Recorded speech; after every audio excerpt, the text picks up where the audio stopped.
Hey everybody, Clutch here from the Sodak motorcycle blog, and well, what you see in front of me is a pile of motorcycle gear, and we're going to talk about it a little bit coming up.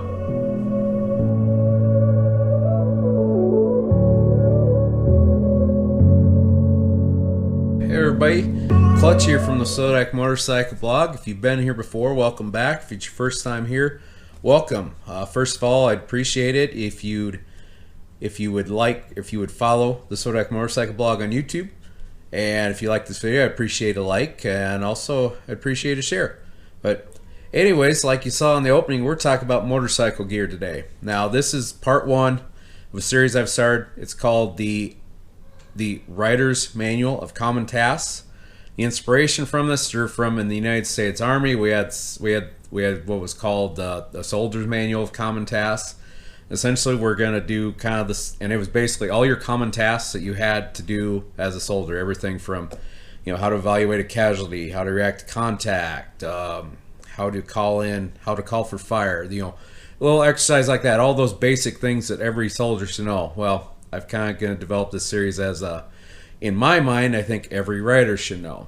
So this is the first one of the series, and to me, you can't really get on a motorcycle without some type of gear. So we're going to talk about some of the gear.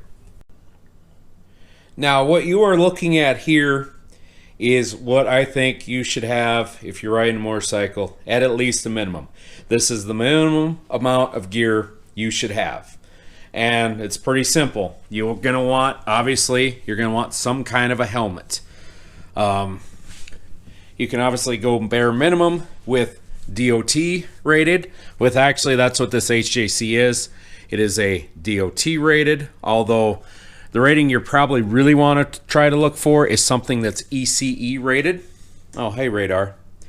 That's Radar, by the way, with the cameo. Oh, and there's Andy with another cameo. But anyways, like I was saying, that's why I went with that one. Ideally, though, you want to go with something with an ECE rated. The problem with DOT rated is it's very much a kind of a, they self-certify. There isn't really any oversight with it. The other advantage I have of this, even though it's only DOT, it is HJC. They're a quality, respected brand. I've had pretty good luck with them over the years. Now, other ones you'll see as well, as you might see Snell rated as well. That's more of a racing rated, but hey, that's another rating you can use.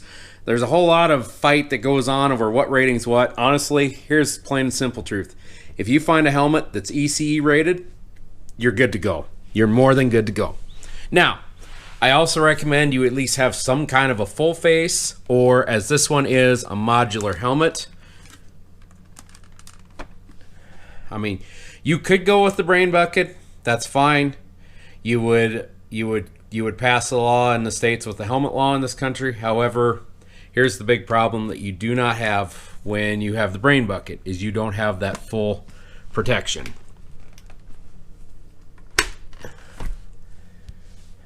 Because here's the thing with this, you're going to have protection.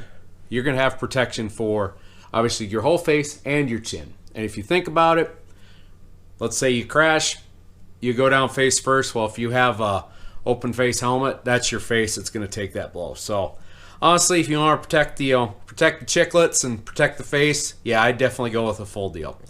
And yeah, it's not as warm, but you know what? You crack a visor open. I mean, here's the deal. You crack a visor open like that, right, with some kind of ANSI certified safety glasses, and you'll be good to go.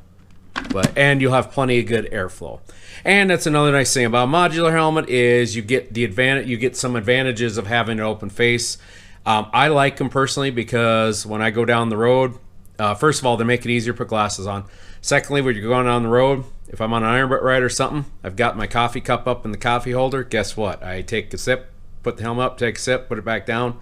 We're good to go, and we can carry along. So that is enough for the helmet. One last thing I'll say about the helmet. Yep, you don't have to wear it if you don't want to. Whatever. I'm not even getting helmet debate. So do what you want. That's what I recommend. All right, so my model Andy here, who's going to run away, he's the second item you should have, which you want to have at least, or second most important thing you should have, which in my mind is your jacket. Now, with a motorcycle jacket, the nice thing about it is you protect yourself from the elements. Nice thing about a jacket, you'll protect first of all, protect yourself from the elements. And yep, they can get warm, but I tell you what, when it's 60 degrees outside and the wind's blowing, it's kind of nice to have a little bit of a protection on you. Now, this isn't the jacket I normally ride with. This is actually a motorcycle jacket I was handed down by my dad who used to ride. He was cleaning out his closet and he just gave it to me. I use this if it's really cold outside and I want a little more than a mesh jacket, which we'll get to in a minute. But the thing is, with this kind of jacket, you can get these pretty cheap at kind of any cheap leather store, and they'll get you going. The downfalls of a jacket like this is, well, there's no airflow. As you notice, there's no vents. You can get better leather jackets that have vents, but the one nice thing about a leather jacket is if you go down, if you slide, this is probably going to provide the best abrasion protection of all of it, because leather is really good at stopping abrasion. You think about it, all the fancy race suits, they're all made of leather. Well, the reason they're made of leather is because, well, leather holds up. So this would be a good, decent jacket to start out with, and it probably wouldn't break the bank. I bet you could get a jacket like this for maybe, I don't know, 150 bucks or so, which, you know, that ain't bad. So you got that. So the next thing you should have is jeans, or at least something. You're going to want some kind of long pants. Now, granted, here's the thing with jeans. They aren't going to protect you from a darn thing in the slide. But you know what? At least something is better than nothing. You don't want to be riding in shorts. Don't ride in anything like that. This will at least cover your skin somewhat. And like I said, this is the bare minimum. And the other thing I recommend as a bare minimum is at least some kind of boots. At least some kind of boots or a sturdy over-the-ankle shoe. Now, these are the bare minimum, because the one thing you'll notice about these, the ankle protection is not very good. You're going to want to buy a set of boots that's got good, decent ankle protection in it. That's one of the things you're going to want to look for. And the only place you can really get them is, like, especially motorcycle shop. That's about the only place you can get them. And that is one thing that's really slacking with what I wear is my boots. My boot game is not really the best. But the things I do have advantage of is the sole on these is slip resistant, and it's a good sturdy base to be on. The last thing you want to do is you don't want to be riding with tennis shoes or flip-flops or anything like that. If you can't buy fancy boots, you know what? Go down and buy just a pair of boots that at least go over your ankle, because at least it's better than nothing once again. So that's the bare minimum. All right, well, this is future me coming to you for this gear video. So I completely spaced out and forgot to mention motorcycle gloves. Another very vital piece of safety equipment is motorcycle gloves. Now, I'm not talking just cheapy mechanics stuff like that. I'm talking about legit motorcycle gloves. Now, you can spend as much as you want to on them. What I have here, this is kind of a light pair, and biggest thing is about it, it's got the good stitching to it. It's got the little heel pad for when you, so like when you go down, you know, it's got that little pad of your hand, like so. So it's got that on it, and like I said, these are breathable. And the biggest thing with these is they're meant to basically use, and also they might hold up a little bit with your hands. Also, you can get a set of gauntlet gloves. Like these are my colder weather gloves, and similar deal. You know, pretty good construction to them. Built together, put together pretty well. You know, that's what you want to go with. You want to go something like that. You want to avoid something like a regular mechanics glove or something. And if you don't want to go crazy, you know what? If all else fails your gloves, buy a pair of at least leather gloves. But don't skip on the gloves, because if you're going down and your hand is flopping around there without glove on, do you really want your hand dragging on pavement? Just saying. Now, like I said, you can get as crazy expensive as you want to with these. So this set of Indian branded motorcycle gloves here, it was 55 bucks at the Indian dealership. And the reason I went with them as well, I needed new gloves, and I was at the Indian dealership during Sturgis for the Good Ride, so I'm like, screw it, I'm just gonna buy a pair of gloves. So if I would have went to the Harley store first, it probably would have been Harley gloves. So now, we're going to talk here about what I wear and some of the upgrades. Okay, so what we have here, this is what I ride with. This is kind of your upgraded version of things. Now, you'll notice those athletic shorts there. I will explain that in a second. So let me explain that before you start getting crazy. But the first thing you'll notice is upgraded is I got, or depending on who you are, it's an upgrade or it's not an upgrade. But what I have here is a pretty decent little mesh jacket. Obviously it's worn a little bit, you know, it's just kind of bluing out a little bit from the sun. That's the problem with buying something black, is eventually the sun will probably bleach it out. But what I've got here is essentially, this jacket is a vented jacket. And there's several different variations that you can get. I would tell you what kind this is, but I cannot remember off the top of my head. And honestly, it's a few years old, so there's obviously newer upgrades come out. But the biggest thing is it's got mesh that's breathable. These are pretty nice on a warm summer day.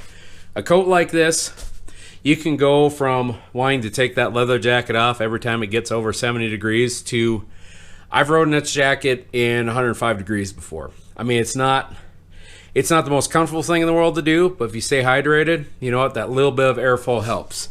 The big thing with these jackets is they're very light, so you're going to want to make sure you've got some kind of padding in it. So this has got this came equipped with the C2 rated shoulder pads and also elbow pads. I'd pull it out, but trust me, elbow pads in there. And the nice thing about those is they're a little bit more of a breathable version. Now in the back here, I also have a back pad in here. I'm not going to open up and take it out. Now it's not a CE2, it's a CE1, so it's not as flexible.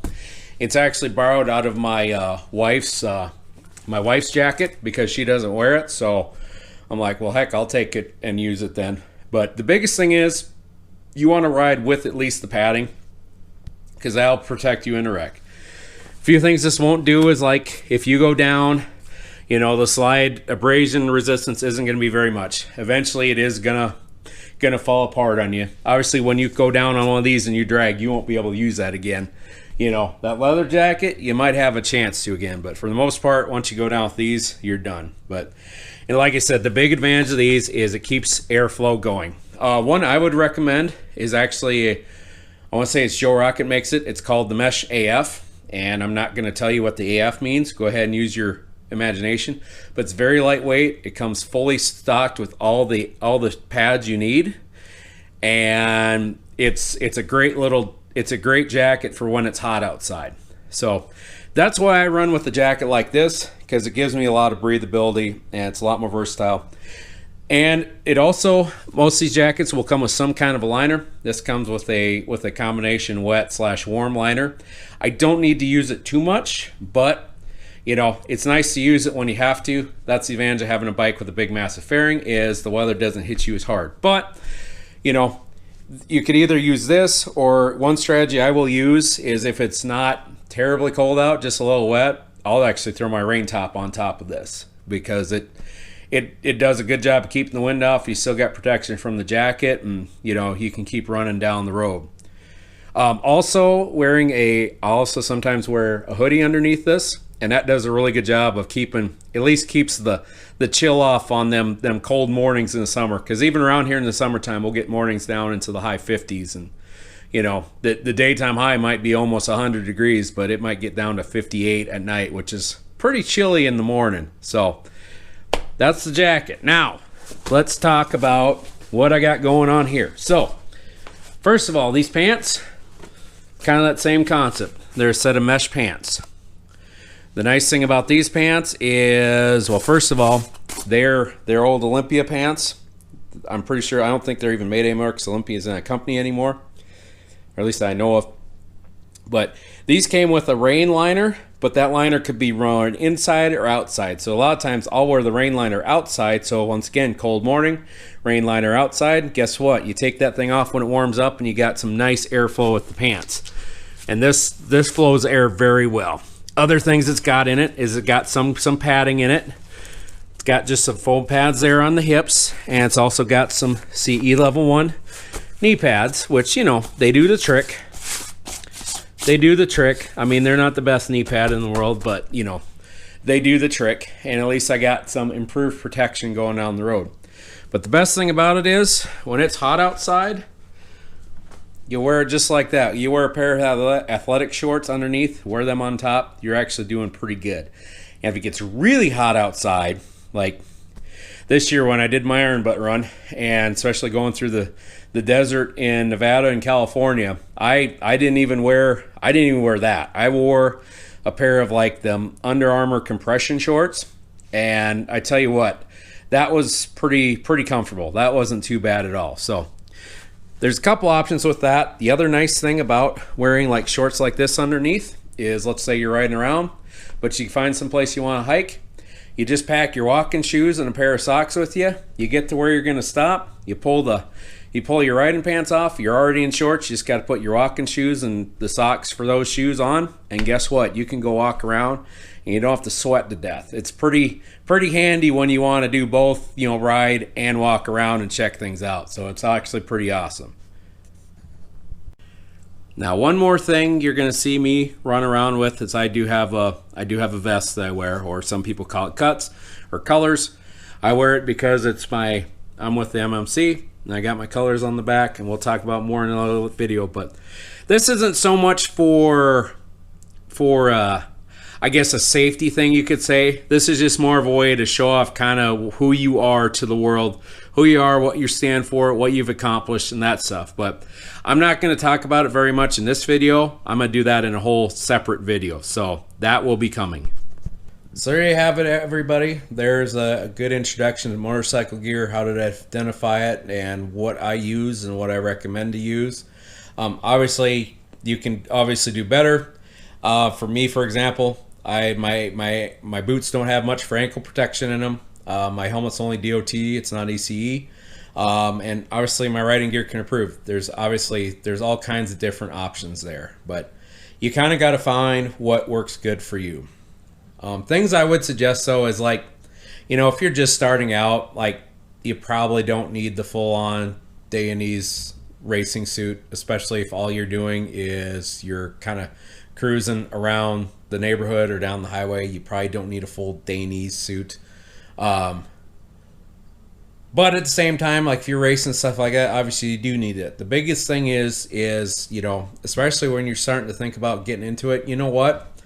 You could probably get a decent set of boots, a helmet, and a jacket. And if you had a decent pair of jeans, you could probably get a decent enough setup to get you started for, you could probably do it for under $500 pretty easily. You know, you had some, if you want to go for $1,000, you could add a good pair of riding boots in there, or a good pair of riding pants in there, a proper pair of riding boots, something like that. But I just wanted to do this just to give you kind of an introduction to motorcycle gear and what to use it for. And like I say, I'm very much, I'd say I'm dang near full on at GAT.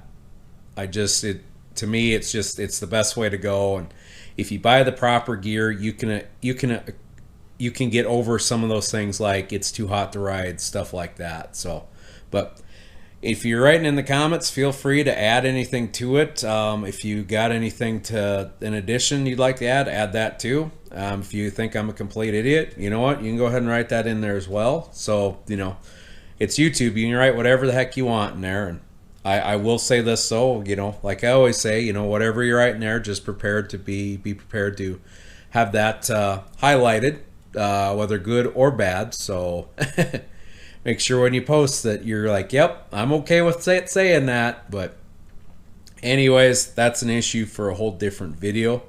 So, but once again, I'm Clutch from the Sodak Motorcycle Blog. I'd like to thank you for stopping by and checking out this first episode of the Rider's Manual of Common Tasks, Identifying and Using Motorcycle Gear. Hope to see you next time. Like I said before, make sure you like this video, make sure you subscribe to the Sodak Motorcycle Blog, and also hit that bell note icon to be made aware of future videos. But until next time, I'm Clutch from the Sodak Motorcycle Blog. You take care and have a good day.